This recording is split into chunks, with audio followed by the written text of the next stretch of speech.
आइए सभी बच्चे फ्रेश पेज पे हेडिंग डालेंगे। आज हम लोग फाइनल अकाउंट्स के सेकेंड पार्ट में इन करेंगे।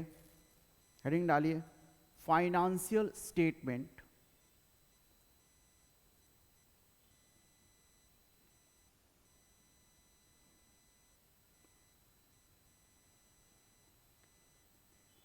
With adjustment.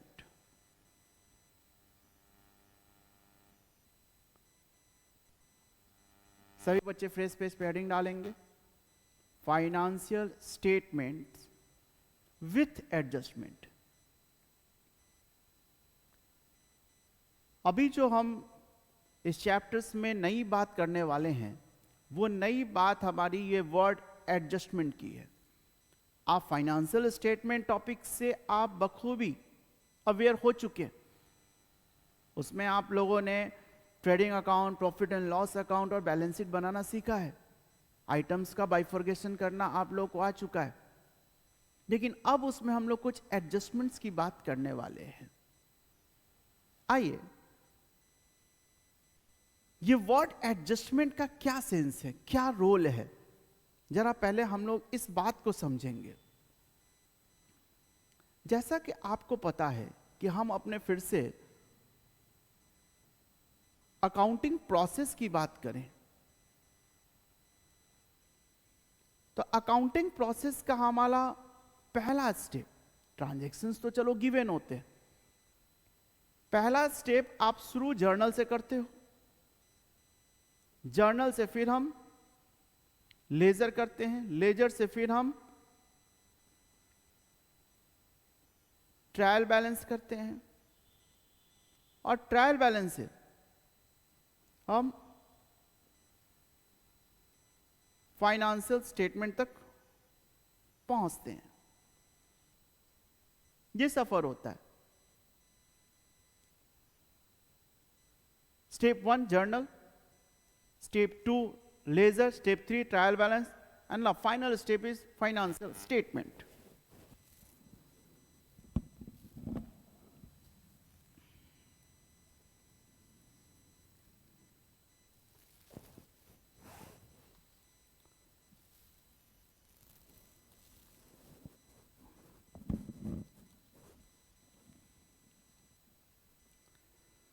ट्रांजैक्शंस हमारे ऑलरेडी हमेशा गिवन होते हैं। ये ट्रांजैक्शंस की अगर हम बात करें तो ट्रांजैक्शंस तो हमारे गिवन होते हैं।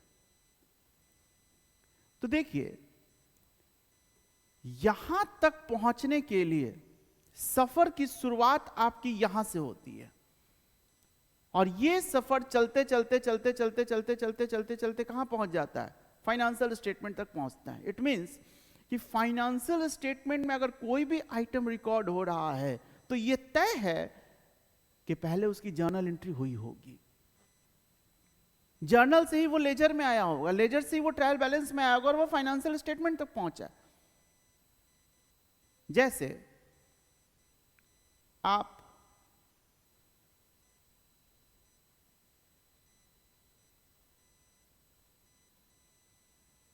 रेंट पेड किए ₹5,000। एक छोटे से एग्जांपल से समझिए कि रेंट आप पेड किए हो ₹5,000। तो आप सबसे पहले देखिए आप क्या किए होंगे। आप इसकी जर्नल एंट्री किए होंगे। नोट करते चलिएगा बेटा आप लोग। Rent account debit to cash account 5,000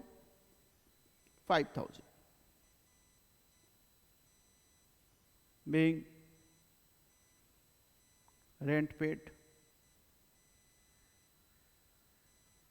ये हो गया हमारा जर्नल। और फिर इस जर्नल से बताइए आप लेजर बनाए होंगे रेंट अकाउंट का।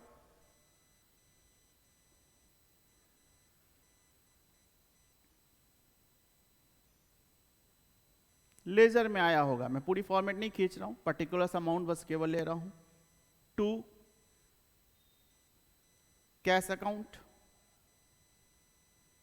5,000 मान लो एक यही आइटम है तो बाई क्या हो गया होगा, बैलेंस CD 5000 टोटल हो गया। और अगली डेट को बताइए, टू बैलेंस BD 5000 हो गया होगा। हाँ जी, मोटे मोटे तौर पे लेजर कुछ ऐसा ही दिखता है। और ये लेजर शो कर रहा है, जिधर होता है BD वही होता है बैलेंस। इसका मतलब ये लेजर शो कर रहा है कि रेंट अकाउंट का डेबिट बैलेंस है, रेंट अकाउंट का डेबिट बैलेंस है। कितना रुपया का, 5000 का। अब इस लेजर से हमारा क्या बनता है, हमारा ट्रायल बैलेंस बनता है।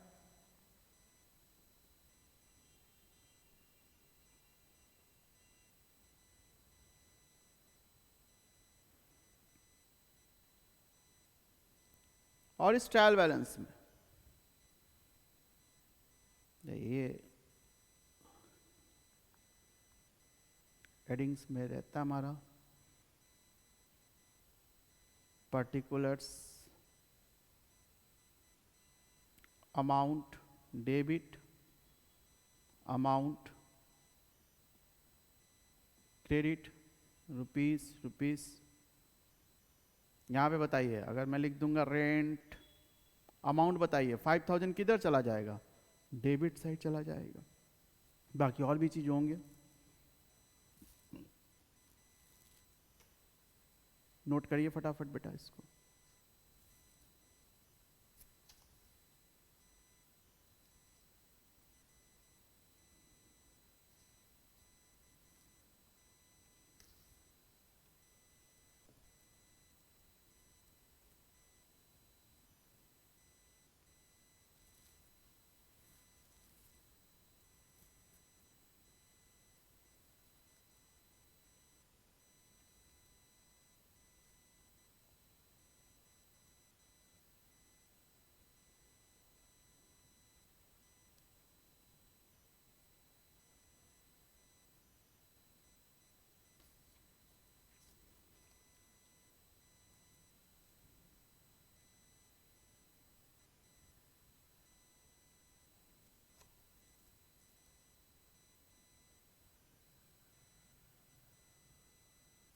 हो गया, चलिए। तो देखिए, रेंट पेड का सफर शुरू हुआ जर्नल से, जर्नल से लेजर में आया, लेजर से ट्रायल बैलेंस आया। और इसके बाद देखिए आपके फाइनल अकाउंट में, जो पिछला चैप्टर हमने डिस्कस किया था, उस फाइनल अकाउंट में बताइए ये 5, आप ट्रायल बैलेंस में देखते थे रेंट है, रेंट किसका आइटम है, PL आइटम है। तो आप प्रॉफिट एंड लॉस अकाउंट बनाते हो, प्रॉफिट एंड लॉस अकाउंट आप बनाते हैं। और उस प्रॉफिट एंड लॉस अकाउंट में आप क्या करते हो, आप यहां लिख देते हो टू रेंट 5000, जो भी हो, ये पूरा करेंगे तो particulars amount, particulars amount rupees, यहां पे आपका बाई ग्रॉस प्रॉफिट, जो भी हो, ये टू रेंट आया। मेरा यहां ये पूरे प्रोसेस को दिखाने का ऑब्जेक्ट ये है कि आप क्वेश्चंस में ट्रायल बैलेंस देखते हो, उस ट्रायल बैलेंस में आप आइटम बाइफॉरगेट करते हो, चाहे ये ट्रेडिंग में जाएगा, ये PL में जाएगा, ये बैलेंस शीट में जाएगा, आपका फाइनल अकाउंट बन जाता है। लेकिन अब थोड़ा और हम डीपली उसको एनालाइज कर रहे हैं कि फाइनल अकाउंट्स में ये आइटम आया, आपके लिए रॉ डेटा ये ट्रायल बैलेंस था, लेकिन बताइए शुरुआत ट्रांजेक्शन से हुई विच इज गिवन, जिससे आपने पहला स्टेप क्या किया, जर्नल बनाया, जर्नल से लेजर बनाया, और लेजर से फिर ट्रायल बैलेंस बनाया, और ट्रायल बैलेंस से फिर ये हमारा फाइनल अकाउंट गया। तो फाइनल अकाउंट्स में आने से पहले बताइए सफर कहानी कहां से शुरू हुई थी, जर्नल से शुरू हुई थी। जितने भी ट्रांजैक्शंस दिए होते हैं, हम सारे ट्रांजैक्शंस का पहले जर्नल, लेजर, ट्रायल बैलेंस करते हैं। लेकिन कई बार ऐसे होते हैं कि कुछ ट्रांजैक्शंस ऐसे होते हैं जिस ट्रांजैक्शंस को आप एंट्री कर ही नहीं पाए। या किया लेकिन गलती हो गई, जैसे हम लोग रेक्टिफिकेशन ऑफ एरर्स पढ़े थे, तो यदि अगर एंट्री हो ही नहीं पाई, इसको भी अपने आप में हम एरर कहते हैं, it is called error of omission, छूट गया वो, या किए भी तो गलत किए हैं, तो क्या आप सही प्रॉफिट निकाल पाइएगा? जैसे ये रेंट का 5,000 रुपीज आपने एंट्री ही नहीं किया, तो इसका मतलब है वो खर्चा में आएगा ही नहीं, खर्चा में आएगा नहीं तो इतना से प्रॉफिट बढ़ा हुआ दिखेगा आपका। या आपने 5,000 की जगह 15,000 रुपया कर दिया, तो फिर बताइए ट्रू प्रॉफिट या ट्रू लॉस निकल पाएगा आपका? नो। तो जब अगर कोई आइटम्स को आप अपने एंट्रीज में कंसीडर नहीं करते हो, या किया लेकिन हमने रॉन्ग एंट्री किया, कुछ एरर कर दिया है, तो ऐसी स्थिति में हमें एडजस्टमेंट की जरूरत आती है। तो एडजस्टमेंट का मतलब समझ रहे हैं? अब सर सबसे पहले कि ओमिशन होता कब है, जैसे देखिए मैं इसका एक प्रैक्टिकल केसेस लेता हूं कि आपके जितने भी ट्रांजैक्शंस होते हैं वो सारे ट्रांजैक्शंस हमें दिखते हैं और उसको हम लोग एंट्री वाइज कवर करते हैं, पर कुछ ऐसे ट्रांजैक्शंस होते हैं जो पर्टिकुलर शो नहीं होते लेकिन उसका एंट्री पास करना होता है। जैसे देखिए हमने example 2,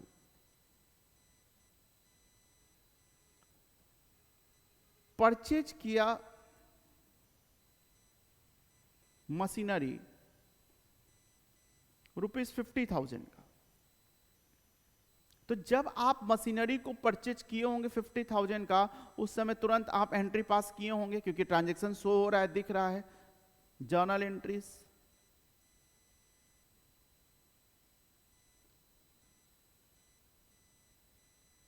machinery account debit to cash account 50,000, और फिर ये लेजर हुआ होगा, लेजर से आपका ट्रायल बैलेंस हुआ होगा, और ट्रायल बैलेंस में फाइनली इसके बाद आपका फाइनेंशियल स्टेटमेंट हुआ होगा, और उस फाइनेंशियल स्टेटमेंट में आपका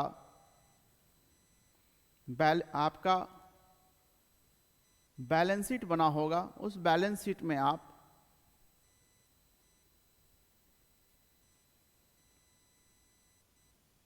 मशीनरी को शो कर दिए होंगे, हमारा 50,000, और कैश आपका उतना से कम हो गया, वटेवर जो भी हो।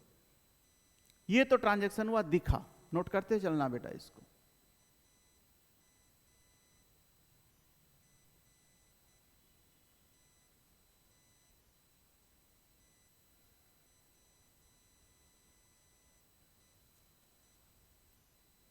आप मशीनरी परचेज किए, ट्रांजैक्शन शो हो रहा है, आप उसका निश्चित रूप से एंट्री पास कीजिएगा। एंट्री से लेजर पोस्टिंग, लेजर पोस्टिंग से ट्रायल बैलेंस, ट्रायल बैलेंस से फिर हम फाइनल अकाउंट तक पहुंच गए।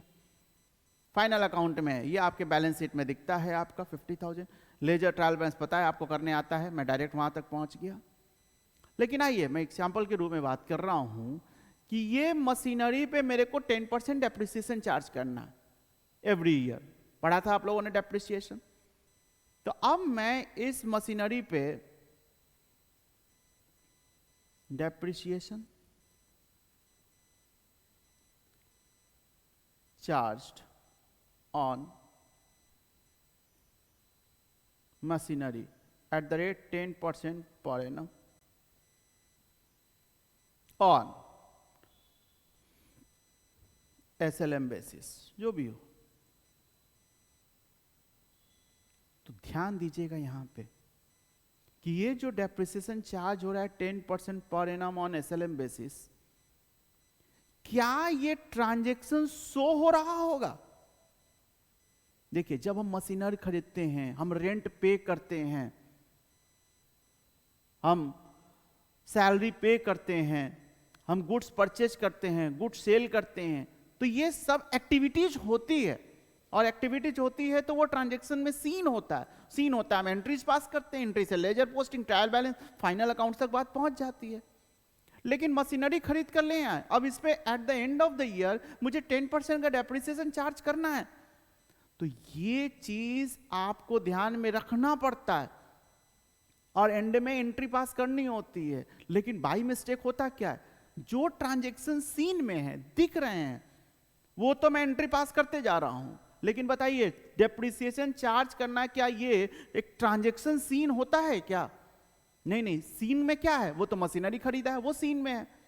डेप्रिसिएशन तो हमें एंड में ध्यान में रख के चार्ज करना पड़ता है, और वो हमसे क्या होता है, बाई मिस्टेक ये क्या हो जाता है, हमसे छूट जाता है एंट्री पास होना। इसका एंट्री पास होना चूंकि वो सीन में नहीं होता तो हमसे वो छूट जाता है, छूट जाता है। अब ऐसे सिचुएशन में इसके एरर ऑफ ओमिशन के चांसेस बहुत होते हैं,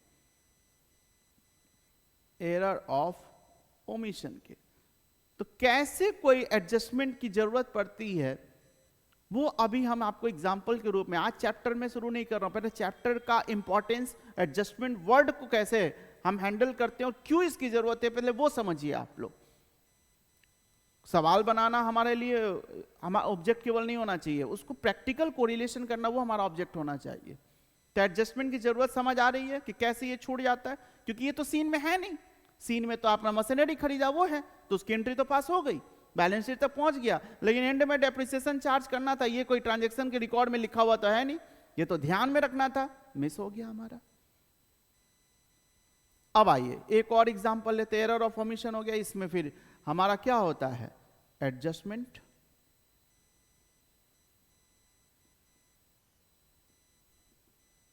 रिक्वायर्ड। एक एग्जाम्पल 2 देखिए, एग्जाम्पल 2। अब मान लीजिए कि हम अपने बिजनेस के लिए जो हम ऑफिस यूज करते हैं, शॉप यूज करते हैं, उसका हमें रेंट हमारा बनता है for the year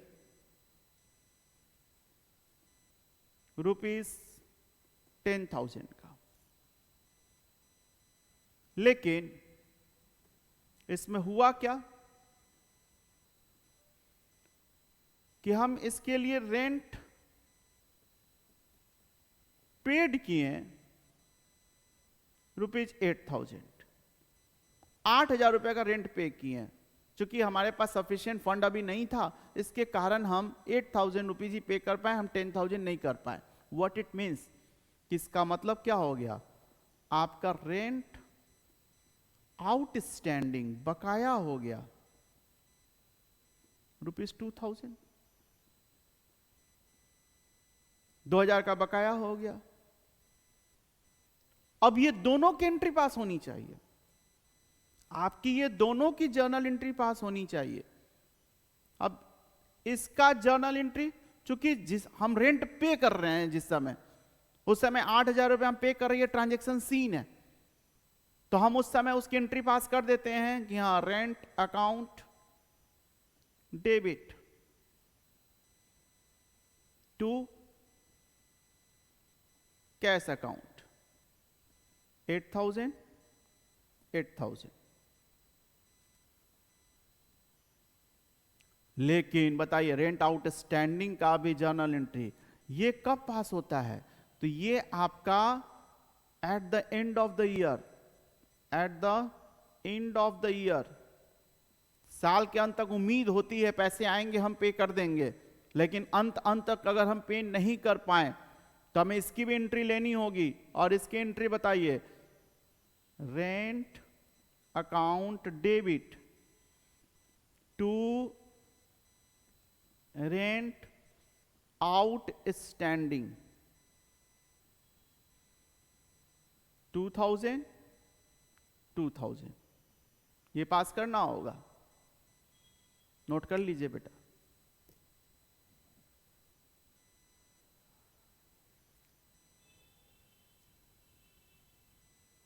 good morning Pranay.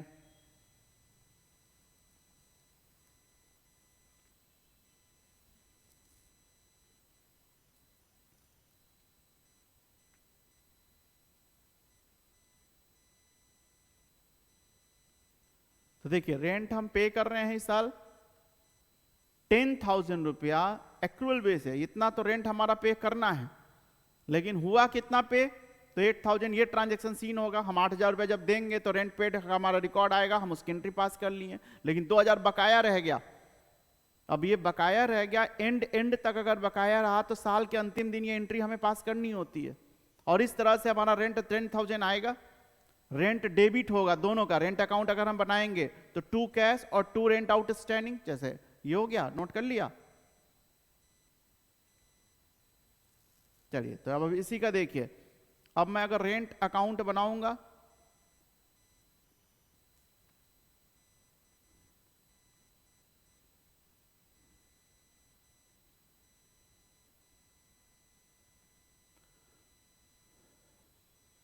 To cash account, heading छोड़ देता हूं, लो लिख दिया, जरूरी नहीं है, जरूरी समझना है आपको।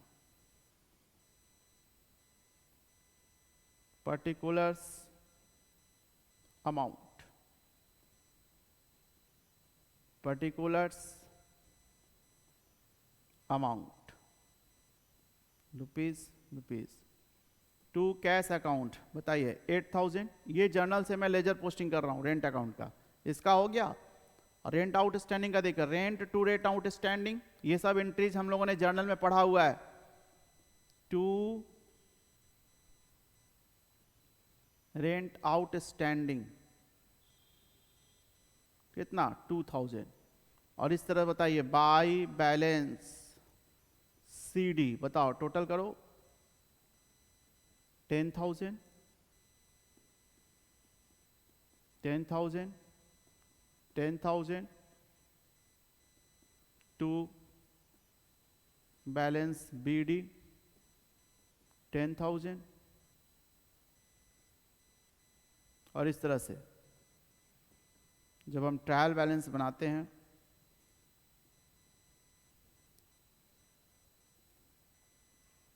तो ट्रायल बैलेंस में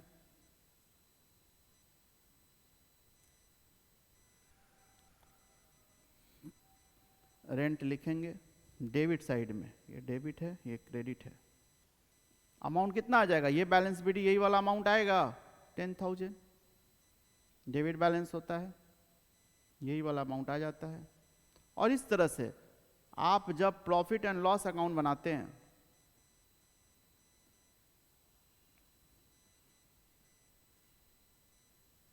तो उस प्रॉफिट एंड लॉस अकाउंट में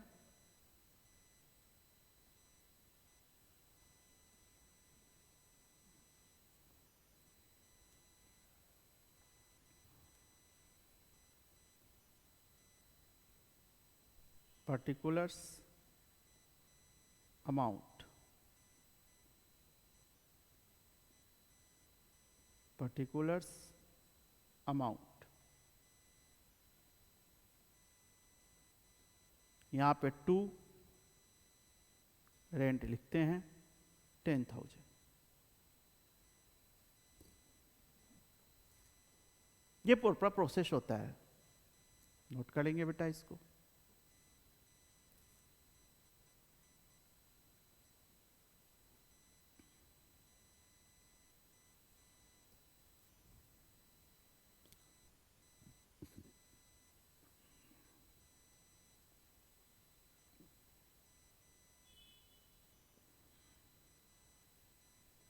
लिख लिया आप लोगों ने?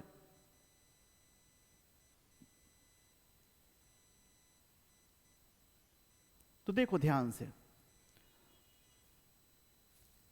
सफर यहां से शुरू हुआ था, पेड 8 तो आउटस्टैंडिंग हो गया, हम दोनों को एंट्री पास की है, उसका लेजर हुआ, लेजर से ट्रायल बैलेंस और फाइनल अकाउंट तक। लेकिन होता क्या है कि जब हम पेड करते हैं तो उसकी एंट्री तो पास करते हैं, लेकिन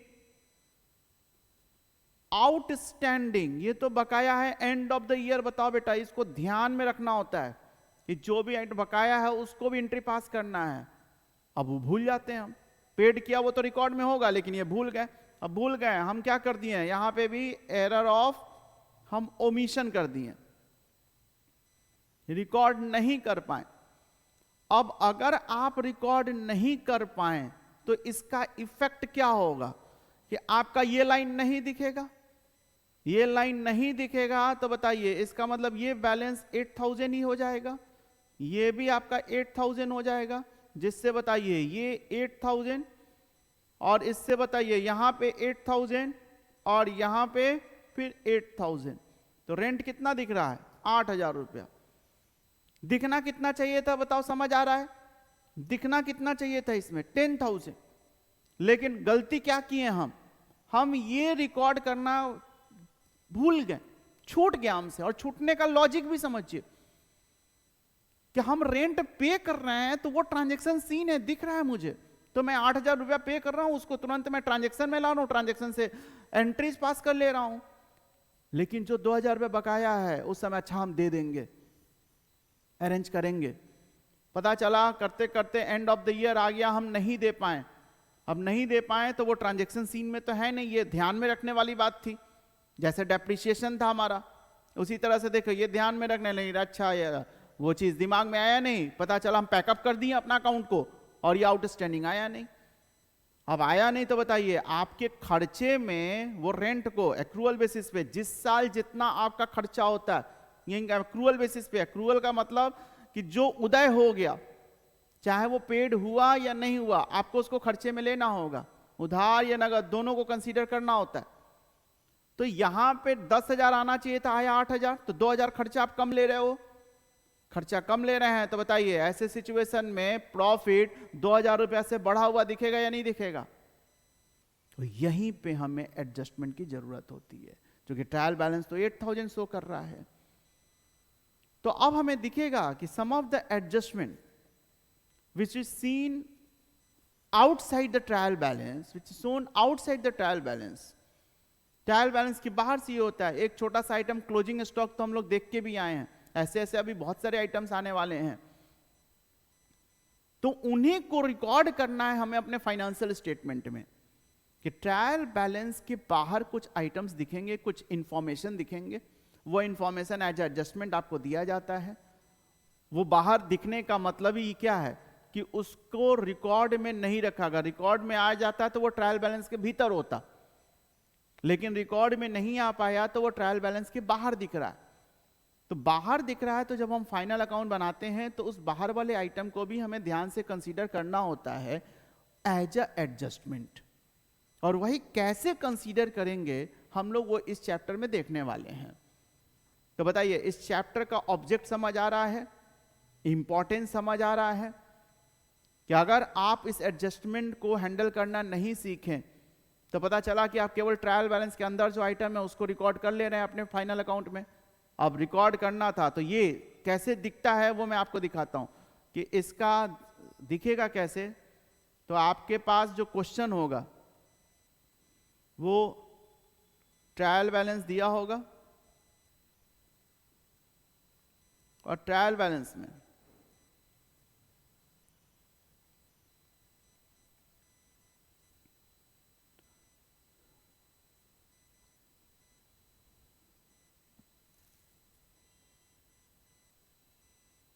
particulars amount, debit amount, credit rupees, यहां पे लिखा जाएगा रेंट, डेबिट में 8,000 रुपीज, और यहां पे नीचे दिया जाएगा एडिशनल इंफॉर्मेशन,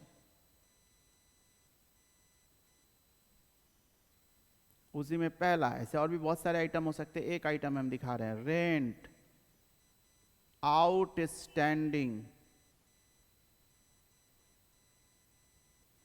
₹2,000। तो ये अभी जो हमने सीन दिखाया उसका मतलब कि वो रेंट तो हम 8,000 को कंसीडर किए हैं, 2,000 बकाया वाला मेरा छूट गया हुआ है। डेप्रिसिएशन का जैसे मैंने बताया था, मशीनरी का वैल्यू यहां पे दिया होगा 50,000, ठीक, वो ट्रांजैक्शन में आ गया। एडजस्टमेंट नंबर 2 लिखा जाएगा depreciation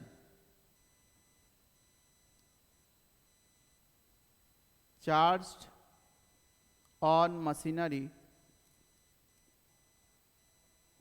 at the rate 10% per annum. अब ये जो हमारा पार्ट है, यही वाला पार्ट हमारे लिए क्या है, ये एडजस्टमेंट है।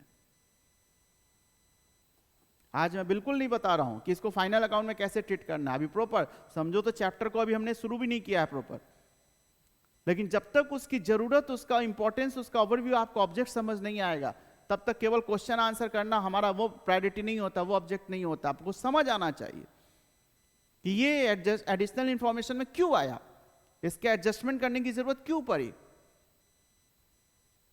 तो उम्मीद करते सभी बच्चे इस बात को समझ रहे हैं।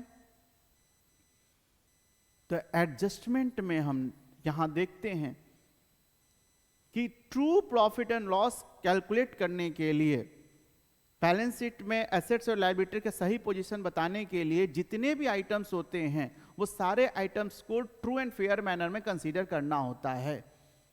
लेकिन सम ऑफ द आइटम्स, कुछ हमारे आइटम्स ऐसे होते हैं जो रिकॉर्ड में छूट जाते हैं या कुछ एरर्स हो जाते हैं, तो उसको ट्रायल बैलेंस के आउटसाइड एज एडिशनल इंफॉर्मेशन में दिखाया जाता है, जिसका एडजस्टमेंट फाइनल अकाउंट में करना चाहिए, जिससे कि हमारा प्रॉफिट या लॉस सही पता चल पाए। इसी के लिए एडजस्टमेंट की जरूरत है। तो बताइए, इस चैप्टर का ओवरव्यू समझ आ रहा है? तो अब ये एडजस्टमेंट कैसे हैंडल करेंगे, एक एक एडजस्टमेंट पे, बहुत सारे एग्जांपल पे हम लोग इस पे डिस्कस भी करेंगे कि हाँ, कुछ इंपॉर्टेंट एडजस्टमेंट के लिस्ट आउट करेंगे और उसको कैसे हमारा एडिशनल इंफॉर्मेशन में होता है, उसका ट्रीटमेंट कैसे किया जाता है, वो हम सब समझेंगे। हम इसकी शुरुआत नेक्स्ट क्लास से करेंगे, क्योंकि आज मैं देख पा रहा हूँ कि ऑनलाइन में बहुत सारे ऐसे बच्चे हैं जो जुड़े नहीं हैं। लिस्ट बहुत लंबी होनी चाहिए। तो सभी बच्चे प्लीज़ बेटा, नेक्स्ट क्लास, कल तो केएसपी सर की क्लास है, चूँकि क्लास बहुत टाइम से डिसकंटिन्यू हो रहा है, तो हमें ऑप्शनली मजबूरी है कि हमें ऑनलाइन लाइव क्लास के थ्रू आप लोगों को क्लास प्रोवाइड करनी है। तो थोड़ा आप अपनी रिस्पॉन्सिबिलिटी समझें। सभी बच्चे प्रॉपर मैनर में जैसे क्लास में आप आते हैं, वैसे ऑनलाइन में क्लास में जुड़े। अगर ऑर्डर फिर हम लोगों का, मेरे डीएम साहब का ऑर्डर अगर आ गया कि हाँ अब क्लास आप कंटिन्यू ले सकते हैं, तो फिर से ये डिस्कशन हम लोग का क्लास में होगा। लेकिन तब तक के लिए हम लोग रेगुलर बेसिस पे ऑनलाइन लाइव क्लास से जुड़ेंगे। रेगुलर बेसिस पे क्लास प्रोवाइड की जाएगी ऑनलाइन बेसिस पे। तो इसीलिए आज मैं यहीं पे रुकता हूँ। अगली क्लास में प्रॉपर हम इसका एडजस्टमेंट करना सिखाएंगे। और जितने भी बच्चे हैं, थोड़ा आप भी अगर अपने दोस्तों से कम्युनिकेट कर लीजिए कि प्लीज़ वो ऑनलाइन जुड़े और एकदम रिस्पॉन्सिबल होके जैसे क्लास में पढ़ते हैं वैसे ही आप लाइव क्लास के थ्रू आप पढ़ाई करेंगे। तो चलिए आज हम यही रुकते हैं। अगली क्लास में प्रॉपर एडजस्टमेंट का, ट्रीटमेंट का तरीका समझाएंगे, फिर क्वेश्चन आंसर हम लोग आगे करेंगे। तो चलिए आज के लिए इतना ही। Thank you friends.